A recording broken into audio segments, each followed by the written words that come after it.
Bismillahirrahmanirrahim. Assalamualaikum warahmatullahi wabarakatuh. Kepada penonton yang menonton kita dalam rancangan Kembara Ilmu, bertemu lagi kita pada episod yang ketiga pada hari ini. Dan insyaAllah pada hari ini kita akan membicarakan tentang satu topik berkenaan dengan hukum hakam, yang ia adalah berkait dengan wuduk. Jadi kita berbahaskan pada hari ini tentang sahkah wuduk kita. Dan untuk bicarakan tentang topik ini, maka kita bawakan kepada penonton semua Al-Fadhil Ustaz Muhammad Syakir bin Ahmad Amin. Apa khabar Ustaz? Ahlan wa sahlan Ustaz Zul. Ahlan wa sahlan fiik. InsyaAllah Ustaz, kita bicarakan satu topik yang penting, perbahasan tentang wuduk. Okey, boleh. Hari-hari kita wuduk, kita solat 5 kali sehari, maknanya kalau ibaratnya macam 5 kali wuduk lah kita buat. Betul. Jadi benda ni hari-hari. Penting. Jadi Ustaz. penting. Jadi kalau kita tengok sebahagian masyarakat kita, ada yang wuduknya ikut-ikutan. Ada yang wuduknya hanya dia dengar kemudian dia buat sekadar mana yang dia tengok. Jadi mungkin tak belajar detail. Maka ni kita nak bahaskan tentang sahkah wuduk kita kalau buat beberapa perkara. Jadi pada hari ini insya-Allah kita nak explain kepada masyarakat di luar sana tentang supaya wuduk kita sah, dan supaya bila sah wuduk maka solat pun diterima. InsyaAllah. Okey. Boleh Ustaz. Dan solat juga sah. Okey. Jadi Fadil Ustaz, boleh tak Ustaz sebut sikit sebelum nak buat wuduk ni, apa yang kena buat dulu sebenarnya? Dia first kali kita katalah, benda pertama sekali bila berwuduk, kita kena tahu rukun wuduk. Rukun wuduk ni dia ada 6 saja. So yang first kali yang semua orang kena tahu niat. Niat. So niat ni dia actually dia perbuatan hati sebenarnya. Dia bukan perbuatan mulut kita, bukan lisan kita. So kalau orang tu niat dalam hati, dia niat untuk berwuduk, okey. So tu yang dinamakan niat. Tapi kalau sebut macam nawaitul wudu'a lillahi ta'ala, tu namanya melafazkan niat. So yang tu bukan rukun. Bukan rukun. Yang tu bukan rukun. Tapi boleh tak nak sebut dengan lisan juga? Boleh. Boleh je. Tu bukan kita kata haram, tidak. Tapi dia bantu sebenarnya untuk seorang tu hadirkan niat dalam hati. Niat dalam hati. Betul. Dia membantulah. Jadi tak ada isu lah kalau kita sebut dengan lisan dan niat dalam hati, tidak ada masalah. Tak ada masalah. Maknanya kalau niat hati saja pun, itu yang kita kata rukun. maknanya dalam hati saja boleh. Betul. Baik. Tapi Ustaz, bila masa kita nak buat tu? Okey, ni satu lagi soalan penting sebenarnya. Bila nak niat untuk berwuduk? Niat wuduk ni kita dalam mazhab al-Imam Syafi'i kita buat bila mana air terkena sebahagian daripada muka kita. So bila kita basuh muka, kan kita ambil air, kita tadah air masa kita buka air paip. Lepas tu kita mula basuh muka. So masa tu kita niat. Bukan sebelum tu, bukan lepas tu. Masa basuh muka kita niat. Maksudnya serentak basuh muka. Serentak dengan basuh muka kita niat. Okey. Kalau orang dia niat contohnya masa basuh tangan dia niat wuduk, bukan, kita kata tak sah. Boleh lagi. Di sisi mazhab Imam Syafi'i kita kata tak tidak sah. Kalau Kalau lepas basuh muka baru dia niat, tak sah. maknanya masa basuh muka itulah dia niat dalam hati dia. Betul. Okey baik. Jadi tadi Ustaz sebut tentang muka tadi. So tadi kita dah sebut niat. Kemudian muka ni, bila kita sebut muka, kadang-kadang muka ni, mana muka ni sebenarnya Ustaz? Muka ni besar ni Ustaz. Mana kawasan muka sebenarnya? Muka. Dia kalau kita tanya mana muka awak, dia kata sini. Tapi yalah, kita kata exact muka awak tu daripada mana sampai mana, tu kita kena tahu sebenarnya, tuan-tuan dan puan-puan. Muka kita ni dia daripada sudut panjang dia mula daripada sini, tempat tumbuh anak rambut kebiasaan manusia, dari sini kebiasaan manusia sampailah ke dagu. Dagu ni dia tempat bertemu dua tulang rahang. Sini kita kata dagu. Kalau tuan-tuan dan puan-puan di rumah, okey, yang tengah jam sekarang ke, cuba sentuh sambil-sambil tunggu traffic light tu, sentuh sini. Di rahang kita ni ada tengah-tengah ni. So inilah dagu Ustaz. Dagu. So ni kawasan panjang muka. Kalau lebar dia pula daripada anak telinga kita yang kanan ni sampai anak telinga kiri. So ni lebar muka. So maknanya kalau saya definisi Ustaz tu, maknanya saya boleh katakan panjang sini, betul, anak telinga. Tu lebar dia. Maknanya sini semua muka. Sini semua muka. Ni semua muka ni. Tapi Ustaz, tapi kalau yang bahagian sini kan, sebenarnya kita ambil satu tali, and then kita tarik sampai ke atas telinga sini. Alright. So bahagian bawah tu yang wajib basuh, bahagian atas ni tidak. Hanya bawah yang ni. Bawah daripada tali tadi tu. Okay. Itu. So maknanya yang ni rambut ni pun dikira muka ke? Rambut mana tu Sideburn Ustaz? ni. Sideburn. Okey, sideburn. Sideburn ni kita back balik tu basic lah kita kata. Dia dalam kawasan muka ke bukan kawasan muka. Kita tengok balik sideburn kita, tuan-tuan cuba tengok. Sideburn kita ni actually dalam kawasan muka. So sideburn ni kena basuh sebenarnya. So kalau orang lelaki contoh sideburn dia macam ni kan, mudahlah basuh kan. Dia jadi isunya bila orang perempuan. Okay. Bila sideburn dia panjang. So kat sini bila orang perempuan dia berwuduk, jangan dia tarik sideburn dia letak atas telinga. Sebab panjang. Sebab panjang. Kemudian tak basuh sideburn tu. So kena basuh sekali dia lah. Actually kena basuh. Kena basuh sideburn tu sebab dia rambut yang tumbuh dalam kawasan muka. So walaupun sideburn dia panjang, basuh juga untuk orang perempuan. Betul. Sebab dia rambut yang tumbuh dalam kawasan muka. Dalam kawasan muka. Kena basuh. Kena basuh. Okey. So maknanya kalau dia ke belakang kan sideburn-nya tu, maknanya dia tak basuh wajahnya lah tu. Dia tak basuh. Kita kata lah tak sempurna basuhan muka yang tersebut. Kena basuh. Itu. So kalau laki pun samalah, kena juga. Laki kalau pun sama. Dia panjang pun kena juga. Tapi biasanya kita orang Melayu kan, biasa sideburn kita melekat je, bukan Korea Melekat. kan. Tak Okay. memanjang sangat lah. Baik. Gitu Ustaz. Okey, so sebab setengah orang ingat rambut ni macam luar kawasan wajah kan. Sebab dia dah bukan kulit. Kan, dia macam bulu kan. Jadi mungkin orang ingat bukan wajah. Dia masuk bila basuh muka ni, maknanya kita kata kulit dengan bulu-bulu yang tumbuh dalam kawasan muka tu sekali. Apa-apa bulu? Apa-apa bulu. Sideburn ke misai ke? Sideburn, misai. Alright. Okey, baik. So tadi tentang maknanya saya pun dapat clear lah juga kan. Sebab sebahagian ini isu penting. Lagi-lagi sebahagian perempuan kadang-kadang kita dengar juga dia letak sideburn ke belakang macam tu kan. Okey, tapi kan Ustaz, kadang-kadang lah saya pernah dengar juga, baru-baru ni betul-betul berlaku. Ada orang tanya pasal dia musafir naik flight. Dia naik flight. So sebelum naik flight, dia basuh muka, basuh semualah. Kaki je tak basuh. Dah masuk flight sebab dia nak senang. Lah dah masuk flight sebab waktu solat nak dekat, dia nak solat dalam flight, maka dah masuk flight, dia tinggal basuh kaki je. Jarak masa tu agak jauh tu. Boleh ke macam mana tu Ustaz? Tu apa kita kata tu isu pasal mualat berturutan dalam berwuduk. Apa tadi? Mualat. Mualat istilah dia dalam kitab fiqh. Mualat tu. Mualat ni maknanya kita berturutan dalam berwuduk. Berturutan. Okay. Maknanya kita lepas basuh satu anggota, kita continue pada anggota yang lain terus. Okey. Tanpa ada senggang waktu yang kita kata terlalu panjang. Okey. So mualat ni dia bukan masuk dalam rukun wuduk. Boleh lah. Bukan. So maknanya kalau dia buat macam tu, dia basuh muka, kemudian basuh tangan sampai siku, sampai habis, tinggal kaki je, tak basuh lagi. Masuk dalam flight baru dia basuh kaki, dan dia tak buat apa-apa perkara yang batalkan wuduk masa tu, antara masa tu. So kita kata sah. Boleh sah lah. wuduknya, boleh. Dan ni pun pernah dibuat oleh Sayyidina Ali pada zaman dahulu. Dia berwuduk kecuali di kaki saja. Bila mana dia sampai ke masjid, dia hanya sapu khuf sahaja. Okey. So tak ada dibuat. masalah lah. Tak ada masalah. Sebab yelah, sebab kita ingatkan kena straight macam tu. Satu masa tak payah Okey. Itu cuma mualat ni sunat lah Ustaz. Sunnah. Bagus untuk dibuat.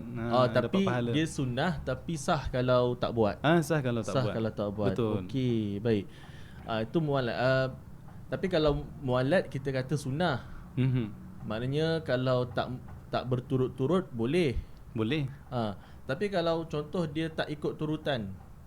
Dia tak ikut turutan. Contoh dia terlupa dia basuh muka, lepas tu dia terus basuh kaki, lupa tangan lah contoh, atau dia lupa kepala lah contoh. Tak ikut tertib dia. Okey. Kalau macam tu macam mana pula? Jauh sangat tu Ustaz, basuh muka, basuh kaki terus. Contohlah dia lupa sangat. Tu nak cepat tu tuan-tuan. Sekarang. Jadi dia panas dekat panas air pun kaki. panas jadi macam tu lah mungkin. Okey. So ni apa, in case lah kalau jadi kan orang lupa masa dia wuduk kan. Dia dah basuh muka dah, tapi dia terskip, tak basuh tangan, dia terus sapu kepala contohnya. So ni di sini dia kita kata tak syarat untuk dia kena start from the beginning. Tak syarat untuk dia kena basuh muka balik and then baru dia mula wuduk balik. Tak. Contohnya kalau dia dah basuh muka, lepas tu terskip ke sapu kepala, dia tinggal basuh tangan kan. So dia basuh tangan semula sampai ke siku, and then dia continue wuduk macam biasa. Oh, maknanya muka tak payah buat sekali lagi. Tak, maknanya sambung je mana yang dia terskip tadi tu. Sambung je. Okey. So tu kita kata tak syarat untuk dia mula daripada muka semula. Jadi kalau kes saya tadi tu basuh muka terus kaki, ulang balik tangan lah. Ulang balik tangan lah. Kemudian okay. sampailah ke kaki semula. Tertib tu. Tertib. So tertib perlulah. Tertib perlu. Yang berturut-turut je tak perlu. Yang mualat tu yang tak perlu. Gitu. Okey, baik.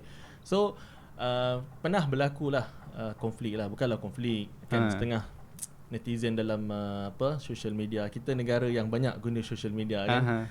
Jadi kadang-kadang dia kata setengah orang pergi masjid pijak najis, dia kata ini batal wuduknya. Kadang-kadang dia kena tahi, batal wuduknya. Sebenarnya kena apa benda tu, batal ke, betul tak? Sebab saya tengok kadang-kadang ada yang komen ini tak batal wuduk, ini batal. Jadi macam mana ni Ustaz? Dia benda yang batalkan wuduk ni ada 4 je. 4 je. Kita kena tahu ada 4 je ni, tak apa tuan-tuan dan puan-puan. First kali adalah sesuatu yang keluar daripada kubul ataupun dubur melainkan air mani. So kalau seorang contohnya dia keluar something daripada kemaluan bahagian hadapan dia, contoh macam kubul, apa nama, air kencing ke, kan. So di sini kita kata batal. So keluar something dia batal. Alright. Ataupun daripada dubur dia, daripada kemaluan bahagian belakang dia.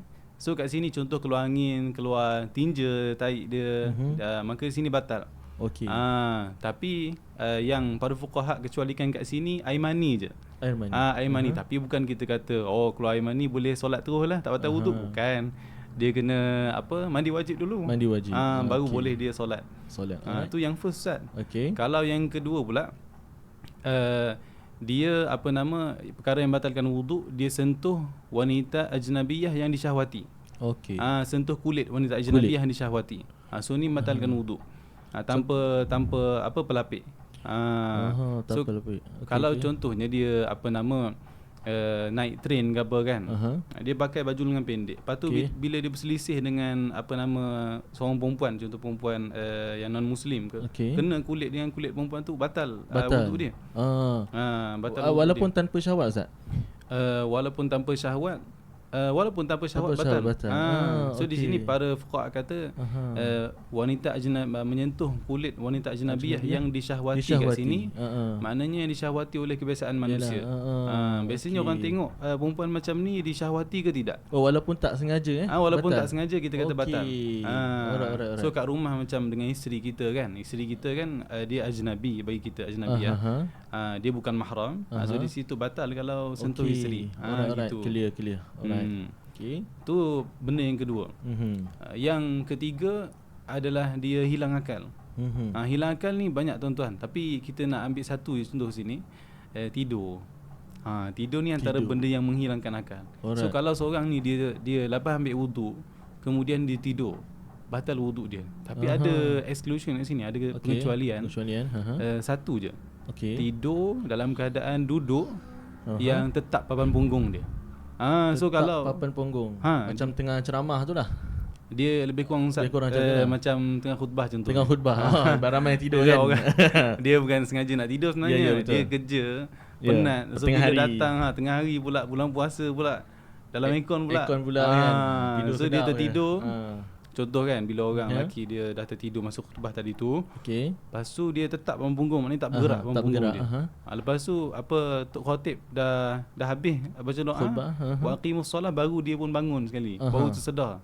So kita kata ada wuduk lagi, tak batal. Walaupun tidur Walaupun tidur tetap papan punggung. Faham. Tu yang ketiga. Last sekali Ustaz, bila dia sentuh kemaluan dia yang hadapan, kemaluan manusia di bahagian hadapan kubul ataupun dubur dengan perut telapak tangan tanpa pelapik.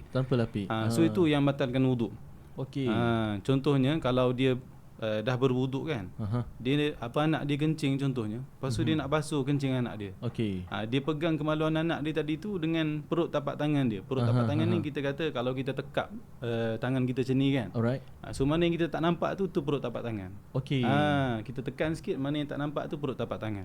And then ibu jadi kita buat macam ni. Okey, tu perut dia. So yang tak nampak tu perut. So yang tapak ni tangan. lah. Contoh saya punya ni lah. Gitu. Ni perut tapak. Okey. Perut tapak tangan. Alright. So kalau dia nak elakkan daripada nama batal wuduk dia, dia pakai contohnya glove ke, dia pakai kain ke masa so pakai glove boleh lah. Boleh. Maknanya itu tak batal dengan wuduk. Kiranya wuduk masih ada. Wuduk tak masih batal lagi wuduknya. ada, tak batal. Okey. So tu 4 tu je Ustaz. 4 tu so je. yang pijak tahi tu kita kata bukan perkara yang batalkan wuduk. So maknanya kalau ingat 4 ni settle masalah dia. Settle masalah dia. Okey. So yang pijak tu maknanya tak ada masalah, basuh je lah. Dia basuh je lah, kemudian dia solat. Okey. In case kalau terpijak kan. So dia basuh je, kemudian dia terus solat. Alright. Okey, satu lagi Ustaz. Kita jaga kemuliaan Al-Quran ni kan Ustaz. Jadi kita tahu kalau nak pegang Quran kena ada wuduk. Betul. Pegang mushaf. Tapi Tapi kalau contoh dia nak baca Quran, boleh kena ada wuduk juga ke? Okey Ustaz. Sini dia kalau orang yang dibatal wuduk, dia berkait dengan Quran ni ada 2 benda. Dia haram dia sentuh Quran, sentuh mushaf, dan haram dia tanggung mushaf. Okey. 2 tu je. Alright. Tapi kalau dia baca kan, contohnya dia dah hafal Quran. Lepas tu dia tak ada wuduk, dia nak baca Quran. Contoh nak baca surah Al-Mulk malam-malam kata katil sebelum tidur kan. Tak berwuduk lagi, dia lupa. So boleh kita kata. Boleh dia baca walaupun tanpa wuduk. Melalui hafalan dia. Melalui hafalan dia boleh. Tak ada masalah lah. Tak ada masalah. Okey Ustaz. So ini yang penting yang biasanya saya ditanya jugalah. Contoh orang kadang-kadang kerja pomen. Kan kadang-kadang orang memasak ada kari pada jari, kesan kunyit lah apa.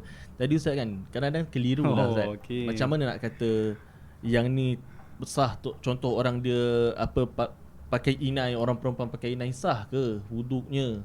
Kadang-kadang orang dia pergi bengkel baiki kereta kan, tangan dia penuh minyak tu. Sah ke wuduk kalau macam tu? Macam mana Ustaz? Macam mana nak beza sah ke tak sah ke? Ada orang kata sah, ada orang kata tak sah. Macam mana nak beza? Okey, dia ada satu je kita kena tengok kat sini. Benda tu dia membentuk lapisan ke tidak? Lapisan yang menghalang air ke tidak? Okey. Kalau dia bentuk satu lapisan yang menghalang air, contohnya ada minyak atas tangan kita, dan bila kita nak basuh tangan dia menghalang air daripada sampai ke anggota wuduk kita. So kita kata tu tak sah. Dia kena hilangkan dulu minyak tadi tu, ataupun contoh liquid paper kan. Kena hilangkan dulu, cat ke masa dia cat rumah, kena hilangkan dulu dengan tina, barulah dia dia berwuduk. So maknanya tengok benda tu halang air ke tidak. Tapi kalau macam kunyit tadi tu dia tak halang air, dia tinggal warna je. Maknanya kalau hanya bagi warna saja, selagi air sentuh, air kena kulit tak ada masalah. Tak ada masalah. Walaupun banyak Ustaz. Walaupun contoh dia ayam masak kunyit, dia satu tangan dia berkunyit. Boleh juga. Boleh. Walaupun kuning penuh. Boleh juga Tak ada masalah. Okay. Sebab tu warna lah kita kata. Dia just macam beri warna je lah. Dia bagi warna. Maknanya dia selagi tak halang air, dia tak ada masalah. No problem kita kata. No problem masalah. Okey baik. So itulah bahas sedikit sebanyak tentang perbahasan tentang wuduk. Jadi kita dalam lebih kurang 15 minit lebih dalam podcast kita pada hari ini. Betul. Jadi saya harap penonton-penonton dapat manfaat ilmu, InsyaAllah. Okay. Dan kita harapkan podcast kita ni memberi manfaat kepada semua. Okay. Dan kita bahaskan ni benda yang penting hari-hari kita buat wuduk ni. Betul, benda basic wuduk ni. Jadi harap-harap mungkin setengah penonton yang ada macam masalah ataupun persoalan nak tanya nak kan? tanya ke, jadi saya haraplah terjawablah dengan apa yang Ustaz Syakir sebut tadi tu. Betul. Harap terjawab dan mudah-mudahan semua dapat manfaat daripada podcast kita pada hari ini. Okay? InsyaAllah. Jadi insyaAllah terima kasih banyak kepada Ustaz Syakir di atas sumbangan buah fikiran daripada ilmu-ilmu yang diberikan. Dan terima kasih kepada anda yang menonton kita pada episod kali ini. Dan jangan lupa teruskan menonton episod Kembari Ilmu. Dan jangan lupa tekan like dan subscribe channel ini. Dan berikan sokongan kepada kami. Terima kasih banyak. Dan insyaAllah kita jumpa lagi dalam episod yang lain. Sekian. Assalamualaikum warahmatullahi ta'ala wabarakatuh. Waalaikumsalam warahmatullahi wabarakatuh.